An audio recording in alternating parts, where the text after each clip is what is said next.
दोस्तों नमस्कार। क्या 19 जून उद्धव ठाकरे की शिवसेना के लिए राहत की खबर लेकर आया है?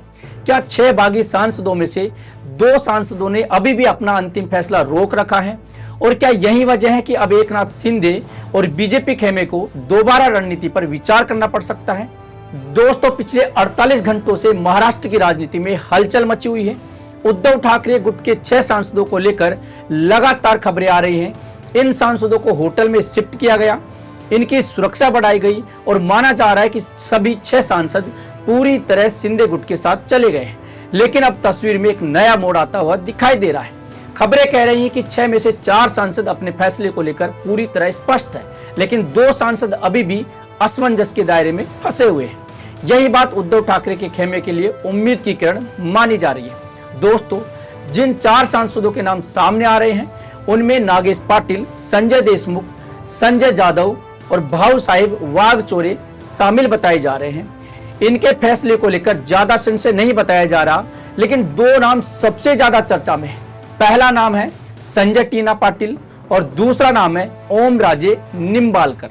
कहा जा रहा है कि इन दोनों नेताओं ने अभी अपना अंतिम फैसला सार्वजनिक नहीं किया है और यही वजह है कि महाराष्ट्र की राजनीति में नई चर्चा शुरू हो गई है।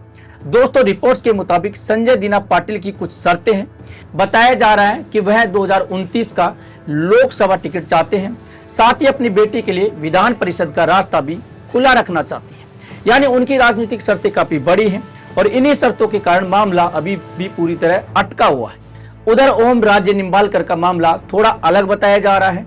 बताया जा रहा है कि वह अपने पिता से जुड़े हुए एक पुराने मामले के फैसले का इंतजार कर रहे हैं। उनके पिता पवन राज्य निम्बालकर हत्याकांड से जुड़े हुए मामले में सीबीआई अदालत का फैसला आने का इंतजार कर रहे हैं और माना जा रहा है कि उस फैसले के बाद ही वह कोई बड़ा राजनीतिक कदम उठाएंगे। यानी अभी भी तस्वीर पूरी तरह साफ नहीं दिखाई दे रही। दोस्तों इसी बीच यह भी खबर है कि सभी 6 सांसद पहले दिल्ली पहुंचे, उसके बाद जयपुर गए और वहां एक होटल में ठहरे हुए। एकनाथ शिंदे ने उनसे मुलाकात की, उन्हें पूरा समर्थन देने का भरोसा दिया और उनकी मांगों को पूरा करने का वादा भी किया। लेकिन इसके बावजूद 2 सांसदों की तरफ से अभी भी अंतिम हाँ या ना सामने नहीं आई है।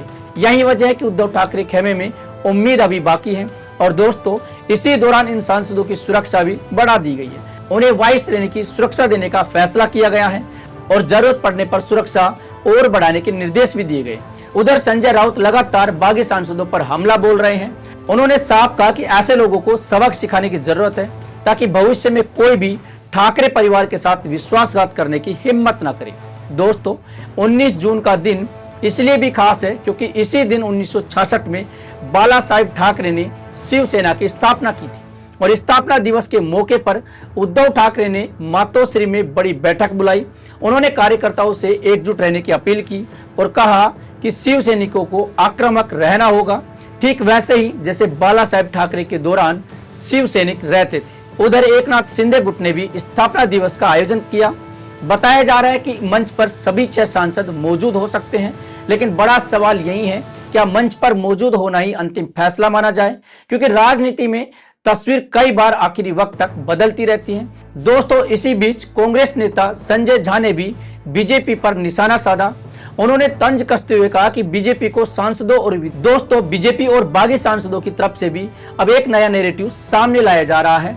दावा किया जा रहा है कि उद्धव ठाकरे की पार्टी कांग्रेस में विलय की तरफ बढ़ रही है और इसी आशंका के कारण सांसदों ने यह फैसला लिया। संजय राउत पर कांग्रेस के एजेंट की तरह काम करने के आरोप लगाए जा रहे हैं, लेकिन उद्धव गुट इन आरोपों को पूरी तरह खारिज कर रहा है। उधर संजय राउत लगातार कह रहे हैं कि अभी कानूनी लड़ाई बाकी है। लोकसभा स्पीकर के सामने मामला जाएगा, अदालतों में मामला जाएगा और अभी सब कुछ खत्म नहीं हुआ है। दोस्तों दिलचस्प बात यह है कि धाराशिव में कार्यकर्ताओं ने भी बागियों के लिए मोर्चा खोल दिया है। स्थानीय नेताओं ने चेतावनी दी है कि पार्टी छोड़ने वालों को जनता के गुस्से का सामना करना पड़ेगा। अब सबसे बड़ा सवाल यही है, क्या 2 सांसदों का यह असमंजस उद्धव ठाकरे के लिए राहत बन सकता है? क्या शिंदे गुट उनकी सभी शर्तें मान पाएगा और क्या आने वाले दिनों में महाराष्ट्र की राजनीति में फिर कोई बड़ा उलटफेर देखने को मिलेगा? इन सवालों का जवाब आने वाला समय देगा, लेकिन इतना तय है महाराष्ट्र की राजनीति में अभी आखिरी पत्ता खुलना बाकी है। आप क्या सोचते हैं? आपकी राय कमेंट बॉक्स में जरूर लिखिए और अगर आपको ये वीडियो पसंद आया है तो हमारे चैनल को सब्सक्राइब करना ना भूलें। धन्यवाद।